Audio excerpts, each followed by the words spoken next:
Assalamualaikum warahmatullahi wabarakatuh anak-anak. Selamat sore. Baiklah, hari ini di mata pelajaran yang akan dipandu oleh Ibu Wilda, yaitu Akidah Akhlak, Ibu akan menerangkan tentang materi akhlak pergaulan remaja. Baik, tanpa basa-basi, langsung saja ya anak-anak. Kita masuk ke penjelasan tentang materi ini. Nah, pertama-tama Ibu mau ngasih tahu kalau materi ini itu mengandung dua isi kandungan. Yang pertama itu tentang perilaku terpuji dalam pergaulan remaja, sedangkan yang kedua itu tentang perilaku tercela dalam pergaulan remaja. Nah, adapun poin-poin yang dibahas dalam isi kandungan perilaku terpuji dalam pergaulan remaja ini ada 3. Yang pertama itu poin tentang perilaku terpuji dalam pergaulan remaja. Poin yang kedua membahas tentang nilai positif perilaku terpuji dalam pergaulan remaja. Sedangkan poin yang ketiga itu membahas tentang membiasakan perilaku terpuji dalam pergaulan remaja. Adapun pendahuluannya tentang isi kandungan ini itu, remaja adalah kelompok dari manusia yang baru tumbuh ya anak-anak, yaitu dari masa kanak-kanak ke masa dewasa, antara usia 13 hingga 19 tahun. Nah, sebelum masa remajanya ini, seorang anak itu akan melewati masa peralihan, yaitu adolesen. Nah, adolesen ini antara usia 9 hingga 13 tahun, yang dikenal sebagai masa pubertas. Dalam masa ini, seorang anak itu memiliki dorongan kuat untuk mengaktualisasikan diri menurut jenis kelamin untuk mendapatkan pengakuan sebagai penegasan identitas diri baik dari segi fisik maupun dari segi biologis. Nah, masa remaja adalah masa yang labil bagi anak. Dalam usianya yang labil, remaja dalam perkembangannya memerlukan lingkungan yang baik yang dapat menciptakan kondisi nyaman untuk bertanya dan membentuk karakter bertanggung jawab terhadap dirinya. Jika remaja tumbuh dalam lingkungan yang mendorong terciptanya perilaku amoral, tentu akan merusak masa depannya dan akan mengalami kegagalan. Nah, bisa dilihat di sini dampak pergaulan bebas. Contohnya itu akan mengantarkan pada kegiatan menyimpang seperti seks bebas, tindak kriminal termasuk aborsi, narkoba, serta berkembangnya penyakit menular seksual atau PMS. Baik, masuk kepada poin pertama, yaitu perilaku terpuji dalam pergaulan remaja. Nah, perilaku terpuji dalam pergaulan remaja ini ada 3, yaitu persaudaraan ukhuwah. Poin yang kedua itu ada mengembangkan wawasan keilmuan, dan yang poin ketiga itu menghormati dan menghargai, yakni tasamuh. Nah, untuk perilaku akhlak terpuji yang pertama ada persaudaraan atau ukhuwah. Di sini, seperti yang kita ketahui, setiap muslim dengan muslim lainnya itu adalah saudara dengan segala hak dan kewajiban yang melekat pada masing-masing pribadi ya anak-anak. Nah, Islam itu sendiri menghendaki penganutnya untuk menjalin persaudaraan ukhuwah. Nah, persaudaraan ini terjadi karena adanya persamaan antara satu dengan yang lain. Jika persaudaraan ini terjadi seperti ini, itu diberi istilah ukhuwah Islamiyah, yaitu persaudaraan karena kesamaan agama, yaitu sama-sama Islam. Ada juga ukhuwah wataniyah, yaitu persaudaraan sebangsa dan tanah air. Sekalipun berbeda agama, maka harus saling menghormati keyakinan. Dan yang ketiga itu adalah ukhuwah insaniyah, yaitu persaudaraan antar sesama manusia, apapun agamanya, bangsa dan juga sukunya. Nah, dalam kaitannya dengan remaja, salah satu masalah yang sering menjadi masalah adalah pola pergaulan. Nah, di dalam agama Islam itu sendiri, Islam sudah memberi petunjuk bahwa antara laki-laki dengan perempuan diperbolehkan sampai pada batas, tidak membuka peluang terjadinya perbuatan dosa. Karena Islam itu adalah agama yang menjaga kesucian. Pergaulan di dalam Islam adalah pergaulan yang dilandasi oleh nilai-nilai kesucian. Nah, dalam rangkanya menjaga kesucian pergaulan remaja ini agar terhindar dari perbuatan zina, Islam telah membuat batasan-batasannya sebagai berikut. Yang pertama itu, laki-laki tidak boleh berdua-duaan dengan perempuan yang bukan mahramnya. Jika laki-laki dan perempuan di tempat sepi, maka yang ketiga itu adalah setan. Kenapa? Karena pasti pada mulanya itu akan saling berpandangan, lalu berpegang-pegangan, dan akhirnya malah menjurus pada perzinaan. Nah, ini semua itu adalah dikarenakan bujuk rayu yang dilakukan oleh setan. Nah, yang kedua, laki-laki dan perempuan yang bukan muhrim tidak boleh bersentuhan secara fisik. Karena saling bersentuhan yang dilarang dalam Islam adalah sentuhan yang disengaja dan disertai nafsu birahi. Akan tetapi, ada sentuhan yang tidak dilarang, yaitu sentuhan yang tidak disengaja dan tidak disertai nafsu birahi.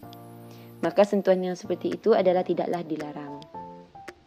Akhlak terpuji yang kedua atau perilaku terpuji yang kedua yaitu tentang mengembangkan wawasan keilmuan. Nah, beberapa remaja sudah terlihat kehebatan intelektualitas mereka dalam berbagai bidang pemikiran dan perasaan sehingga mampu melahirkan karya-karya bermutu dalam bidang seni, sains dan juga teknologi. Nah, tambahan ya untuk pengetahuan ya anak-anak. Menurut Jan Piaget, kelompok remaja berada pada tahap operasional formal dan merupakan tahap terakhir dari perkembangan kognisi. Perkembangan yang sehat dan normal membuat mereka mampu memecahkan masalah-masalah dengan menggunakan berbagai alternatif dan memahami berbagai masalah yang kompleks dan rumit. Fokus mereka adalah kemampuan berpikir secara abstrak dan berpikir secara hipotesis. Selain itu, di antara bentuk pengembangan wawasan keilmuan bagi remaja adalah giat dan disiplin dalam belajar, baik secara individu maupun dalam kelompok belajar, yakni study club. Akhlak terpuji yang ketiga yaitu menghormati dan juga menghargai, yakni tasamuh. Nah, tasamuh di sini maksudnya itu toleransi. Adalah rasa tenggang rasa atau sikap menghargai dan menghormati terhadap sesama, baik terhadap sesama muslim maupun dengan non-muslim. Sikap tasamuh juga berarti sikap toleran, yaitu tidak mementingkan diri sendiri dan juga tidak memaksakan kehendak. Nah, di sini kita bisa lihat anak murid kalau ini adalah merupakan salah satu nilai yang terkandung dalam tasamuh. Nah, nilai ini nilai menghormati dan menghargai perbedaan ini dengan segala kelebihan dan kelemahan masing-masing individu untuk mencari titik temu dalam persamaan dalam batas-batas tertentu ini merupakan nilai yang paling penting. Selain itu, Islam juga mengajarkan bahwa sesama muslim harus bersatu serta tidak boleh bercerai-berai, bertengkar, apalagi bermusuhan, karena sesama muslim adalah saudara, yang seperti Ibu terangkan tadi yaitu ukhuwah Islamiyah. Terhadap pemeluk agama lain, kita diperintahkan agar bersikap tasamuh, yakni toleransi. Selain itu, sikap tasamuh terhadap non-muslim itu hanya terbatas pada urusan yang bersifat duniawi saja, tidak menyangkut masalah akidah, syariah dan juga ubudiyah ya anak-anak. Masuk kepada poin yang kedua yang menerangkan tentang nilai positif perilaku terpuji dalam pergaulan remaja. Nilai positifnya itu ada 4. Yang pertama itu menumbuhkan sikap arif dan bijaksana. Yang kedua menumbuhkan sikap disiplin diri. Yang ketiga menumbuhkan sikap mandiri. Dan yang keempat menumbuhkan sikap tanggung jawab. Masuk kepada penjelasan nilai pertama yaitu menumbuhkan sikap arif dan bijaksana. Arif dan bijaksana pada hakikatnya bermakna mampu bertindak sesuai dengan norma-norma yang hidup dalam masyarakat, baik norma-norma hukum, norma-norma keagamaan, kebiasaan-kebiasaan maupun kesusilaan dengan memperhatikan situasi dan kondisi pada saat itu, serta mampu memperhitungkan akibat dari tindakannya. Nah, perilaku remaja yang seperti ini mendorong terbentuknya pribadi yang berwawasan luas, mempunyai tenggang rasa yang tinggi, bersikap hati-hati, sabar, serta santun. Untuk nilai yang kedua, menumbuhkan sikap disiplin diri. Disiplin pada hakikatnya bermakna ketaatan pada norma-norma atau kaidah-kaidah yang diyakini sebagai panggilan luhur untuk mengemban amanah serta kepercayaan masyarakat pencari keadilan. Nah, jika remaja mempunyai sikap disiplin diri seperti ini, maka akan mendorong terbentuknya pribadi yang tertib di dalam melaksanakan tugas, ikhlas dalam pengabdian, dan berusaha untuk menjadi teladan dalam lingkungannya, serta tidak menyalahgunakan amanah yang dipercayakan kepadanya. Untuk nilai positif yang ketiga, yaitu menumbuhkan sikap mandiri. Nah, mandiri pada hakikatnya itu bermakna mampu bertindak sendiri tanpa bantuan pihak lain, bebas dari campur tangan siapapun, dan bebas dari pengaruh apapun. Sikap mandiri pada diri remaja akan mendorong terbentuknya perilaku remaja yang tangguh, tidak mudah terpengaruh perilaku negatif. Tambahan lagi, remaja ini akan berpegang teguh pada prinsip dan keyakinan atas kebenaran sesuai tuntutan ajaran agama, moral, dan ketentuan hukum yang berlaku. Poin yang keempat yaitu tentang menumbuhkan sikap tanggung jawab. Bertanggung jawab pada hakikatnya bermakna kesediaan dan keberanian untuk melaksanakan semua tugas dan wewenang sebaik mungkin, serta bersedia menanggung segala akibat atas pelaksanaan tugas dan wewenang tersebut. Remaja yang mempunyai rasa tanggung jawab seperti ini akan mendorong terbentuknya pribadi yang mampu menegakkan kebenaran dan keadilan, penuh pengabdian, serta tidak menyalahgunakan profesi yang diamanatkan kepadanya. Masuk kepada poin pembahasan yang ketiga di dalam isi kandungan ini, yaitu tentang membiasakan perilaku terpuji dalam pergaulan remaja. Ada 5 perilaku terpuji yang harus dibiasakan dalam pergaulan remaja, yaitu yang pertama, menutup aurat, yang kedua, mengajak untuk berbuat kebaikan, yang ketiga, mengisi waktu luang dengan kegiatan yang bermanfaat, yang keempat, menghormati orang yang lebih tua dan menyayangi yang lebih muda, dan yang kelima, bersikap santun dan juga tidak sombong. Nah, untuk penjelasan yang pertama, yaitu menutup aurat, Islam telah mewajibkan laki-laki dan perempuan untuk menutup aurat demi menjaga kehormatan diri dan juga kebersihan hati. Aurat itu apa sih sebenarnya? Nah, aurat itu merupakan anggota tubuh yang harus ditutupi dan tidak boleh diperlihatkan kepada orang yang bukan mahramnya, terutama kepada lawan jenis, agar tidak membangkitkan nafsu birahi serta menimbulkan fitnah ya anak-anak. Nah, aurat yang harus ditutup itu untuk laki-laki antara pusar dan lutut, sedangkan aurat yang harus ditutupi untuk wanita itu adalah seluruh anggota tubuh kecuali muka dan juga kedua telapak tangan.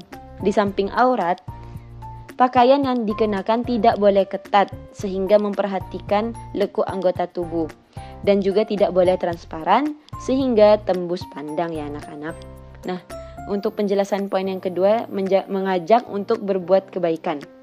Orang yang memberi petunjuk kepada teman ke jalan yang benar akan mendapatkan pahala seperti teman yang melakukan kebaikan itu, dan ajakan untuk berbuat kebajikan merupakan suatu bentuk kasih sayang terhadap teman. Terus yang ketiga, mengisi waktu luang dengan kegiatan yang bermanfaat. Nah, masa remaja sebaiknya dipergunakan untuk kegiatan-kegiatan yang positif dan bermanfaat. Remaja harus membagi waktunya efisien mungkin dengan cara membagi waktu menjadi 3 bagian, yaitu yang waktu pertama, 1/3 untuk beribadah kepada Allah, waktu kedua 1/3 untuk dirinya, dan juga waktu yang ketiga itu 1/3 untuk orang lain. Yang keempat, tentang menghormati orang yang lebih tua dan menyayangi yang lebih muda. Remaja sebagai orang yang lebih muda sebaiknya menghormati yang lebih tua dan mengambil pelajaran dari hidup mereka. Nah, selain itu, remaja juga harus menyayangi kepada adik yang lebih muda darinya. Dan yang paling penting adalah memberikan tuntunan dan bimbingan kepada mereka ke jalan yang benar dan penuh kasih sayang.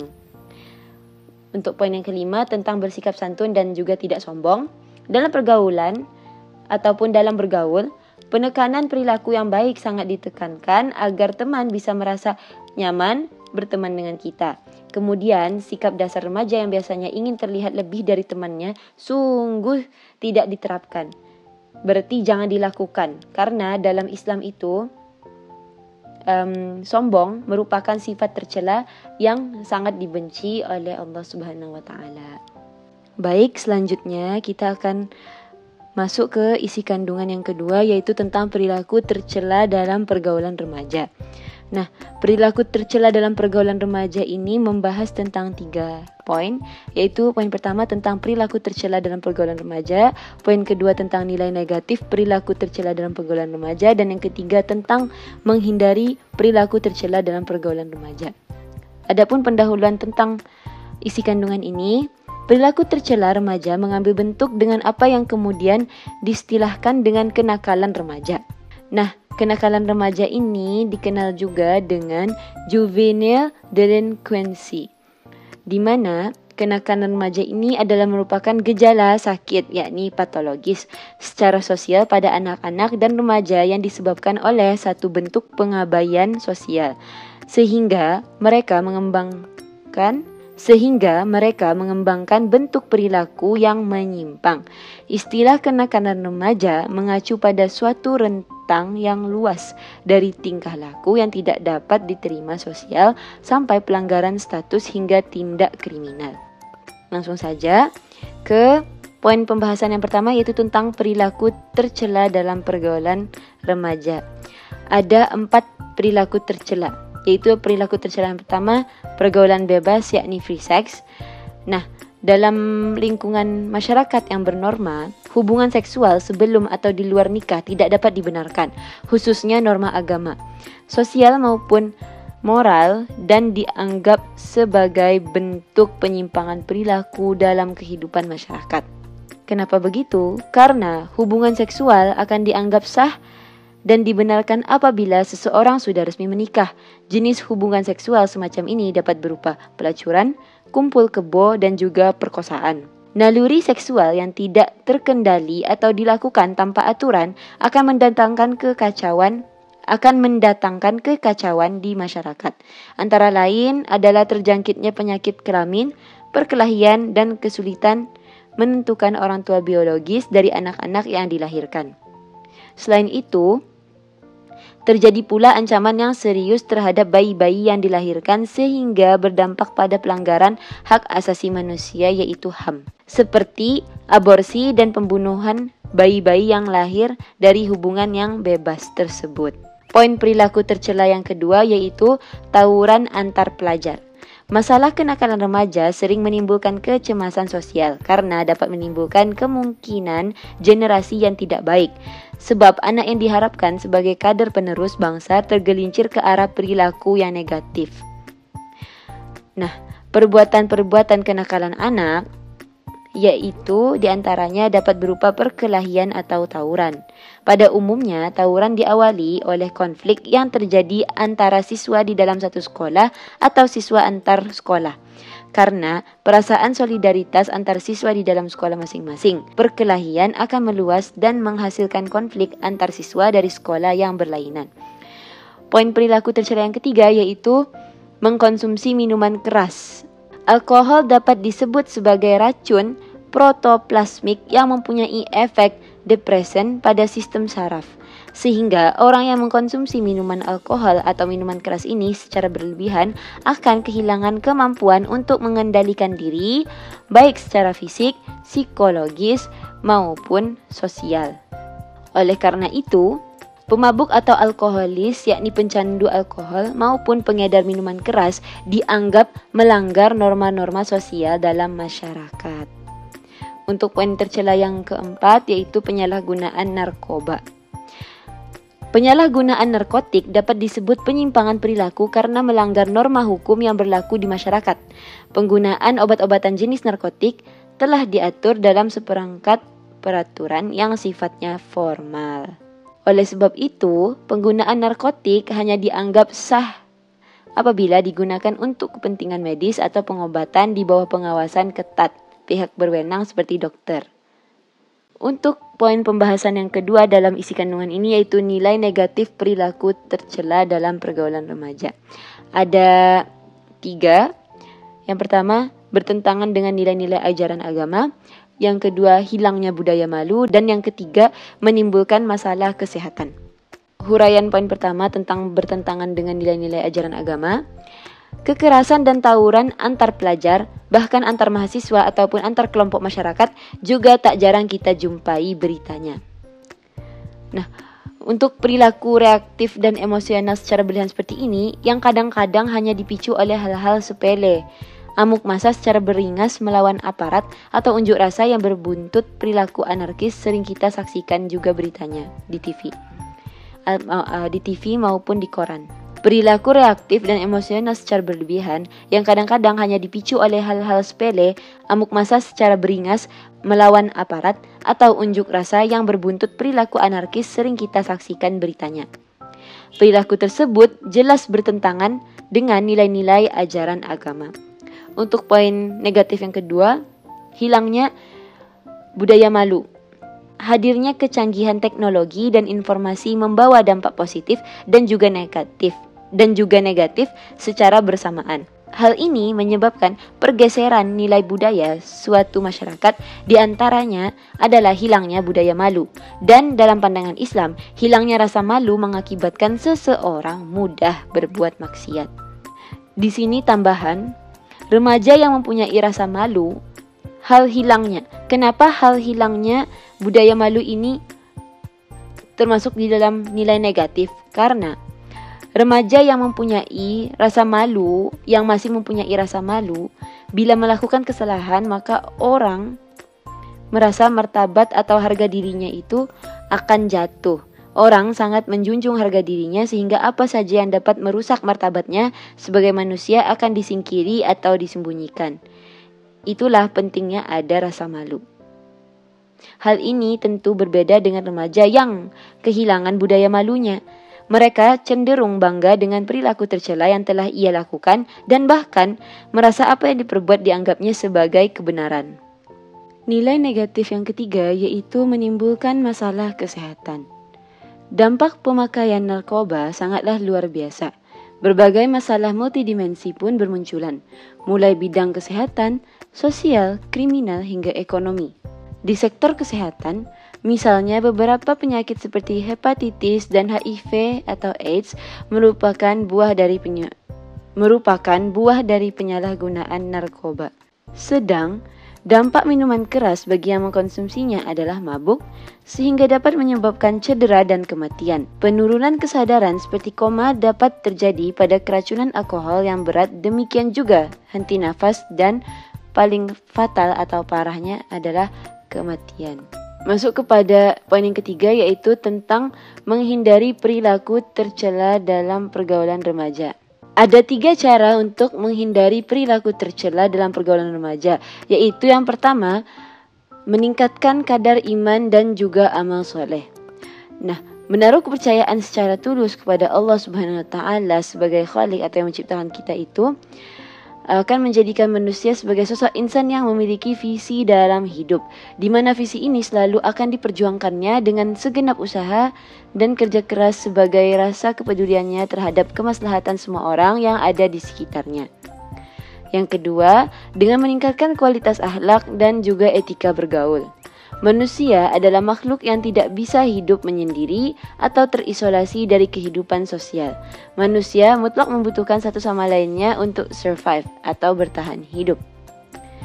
Dan dalam hukum interaksi sosial, manusia yang paling bisa survive dan meraih kebahagiaan sesungguhnya adalah manusia yang mampu menempatkan dirinya secara bijak dan proporsional sesuai dengan tuntunan etika serta akhlak yang baik. Dan yang ketiga, cara untuk menghindari perilaku tercela adalah dengan mengatur waktu dengan baik. Al-Quran mengecam secara tegas orang-orang yang mengisi waktunya dengan bermain tanpa tujuan tertentu seperti kanak-kanak, atau melengahkan sesuatu yang lebih penting seperti sebagian remaja, hanya sekadar mengisinya dengan mengkonsumsi minuman keras, narkoba, malas, dan sebagainya. Al-Quran memberi petunjuk untuk memanfaatkan waktu dengan sistem manajemen yang dapat diukur dengan standar pencapaian sesuai dengan kapasitas diri. Bahkan dituntunnya umat remaja untuk mengisi seluruh waktunya dengan berbagai amal dengan mempergunakan semua daya yang dimilikinya. Selanjutnya, masuk kepada kesimpulan dari materi yang kita pelajari hari ini ya anak-anak. Ada 5 poin penting yang bisa kita ambil dari kesimpulan materi hari ini. Yang pertama, Islam memberi petunjuk bahwa antara laki-laki dengan perempuan diperbolehkan sampai pada batas tidak membuka peluang terjadinya perbuatan dosa. Islam adalah agama yang menjaga kesucian. Pergaulan di dalam Islam adalah pergaulan yang dilandasi oleh nilai-nilai kesucian. Poin yang kedua, dalam pergaulan dengan lawan jenis harus dijaga jarak sehingga tidak ada kesempatan terjadinya kejahatan seksual yang pada gilirannya akan merusak bagi pelaku maupun bagi masyarakat umum. Poin yang ketiga, kenakalan remaja atau juvenile delinquency adalah gejala sakit atau patologis secara sosial pada anak-anak dan remaja yang disebabkan oleh satu bentuk pengabaian sosial sehingga mereka mengembangkan bentuk perilaku yang menyimpang. Poin yang keempat, Al-Quran mengecam secara tegas orang-orang yang melengahkan sesuatu yang lebih penting seperti sebagian remaja, hanya sekadar mengisinya dengan mengkonsumsi minuman keras, narkoba, malas, dan sebagainya. Kenapa Al-Quran mengecam secara tegas orang-orang atau remaja-remaja yang berkelakuan seperti ini? Karena agar kehidupan remaja tersebut pun mempunyai nilai dan juga manfaat. Poin yang kelima, Al-Quran memberi petunjuk untuk memanfaatkan waktu dengan sistem manajemen yang dapat diukur dengan standar pencapaian sesuai dengan kapasitas diri, bahkan dituntunnya umat remaja untuk mengisi seluruh waktunya dengan berbagai amal dengan mempergunakan semua daya yang dimilikinya. Sekian, terima kasih. Ibu harap anak-anak didik ibu di kelas 11 ini sedikit sebanyak mengerti tentang materi yang ibu sampaikan hari ini, yaitu tentang akhlak pergaulan remaja. Dan selain itu, bisa memilah-milih mana pergaulan yang positif dan mana pergaulan yang negatif. Dan agar lingkungan pergaulan kalian semua pun terjaga dengan baik dan benar. Baik, itu saja dari ibu. Kurang lebihnya ibu mohon maaf. Wassalamualaikum warahmatullahi wabarakatuh.